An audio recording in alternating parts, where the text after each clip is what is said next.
Addition Science, year 2019-20, question number 2D.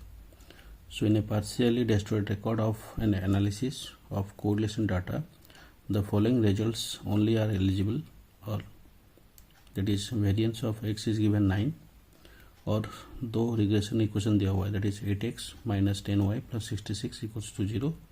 Next one is 40x minus 18y equals to 214. So यहाँ पे हम लोग को value of mean of x and mean of y निकालना है, coefficient of correlation between x and y निकालना है, और standard deviation of y calculate करना है.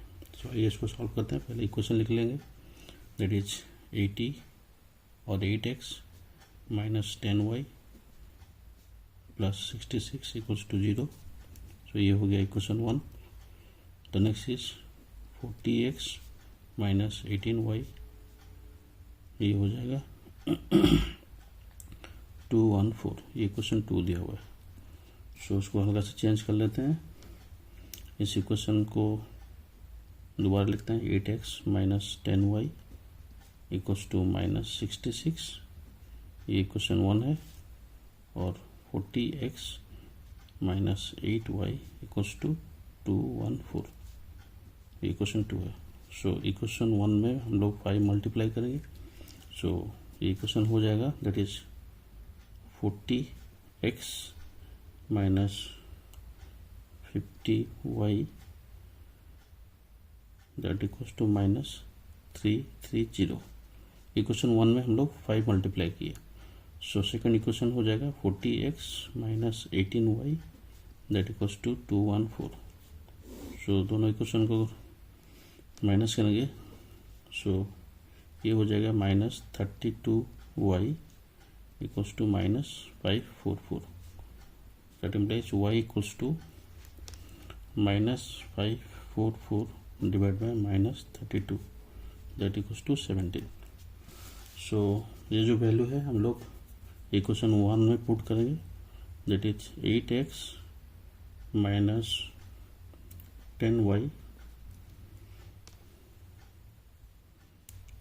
इक्वल्स टू माइनस 66 और 8x minus 10y into that is 170 और 170 और 17 इक्वल्स टू माइनस 66.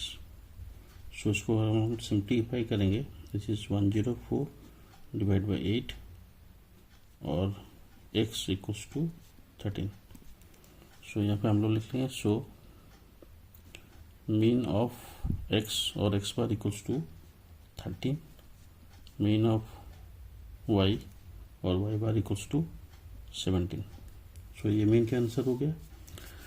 अब हम लोग कोफिशिएंट ऑफ कोरिलेशन कैलकुलेट करेंगे. कोफिशिएंट ऑफ कोरिलेशन कैलकुलेट करने के लिए मैं दोबारा इसी इक्वेशन को लिख लेता हूँ, that is 8x minus 10y equals to minus 66.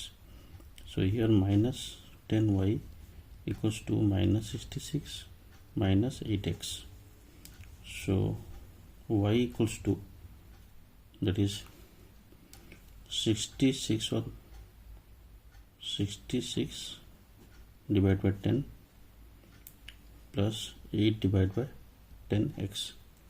So byx equals to 8 by 10 और that is 0.8. Similarly next equation लिख लेते हैं, that is 40x minus 18y equals to 214. 40x equals to 214 plus 18y और x equals to that is 214 divide by 40 plus 18 divide by 40y. So that equals to, so यहाँ पे लिखते हैं, so B X Y equals to 18 by 40 और that is 0.45. सो यहाँ पे हम लोग कोफिशिएंट ऑफ कोरिलेशन कैलकुलेट करेंगे. So coefficient of correlation that is R equals to square of B into X Y and b into yx. So that is square of 0.45 into 0.8, सो ये हो जाएगा square of 0.36 और that equals to 0.6। सो ये हो गया हमारा coefficient of correlation का answer. Then हम लोग कैलकुलेट करेंगे स्टैंडर्ड डेविएशन ऑफ वाई। तो for calculation of standard deviation of Y यहाँ पे लिख लेते हैं, given variance equals to value of variance of x is given, that is 9, or vx equals to 9. So here sigma x equals to square of variance, that is square of 9 equals to 3. उसके बाद हम लोग formula लिखेंगे b X Y equals to r into sigma X and sigma Y. So हमको यहाँ पे standard deviation of y calculate करना है। So standard deviation of y equals to r into sigma X divide by B X Y. So यहाँ पे हम लोग value put करेंगे। सो r का वैल्यू है 0.6, sigma standard deviation of x is 3 and B X Y का value है 0.45। सो उसको हम लोग कैलकुलेट करेंगे तो आंसर हो जाएगा 4। So this is the standard deviation of y।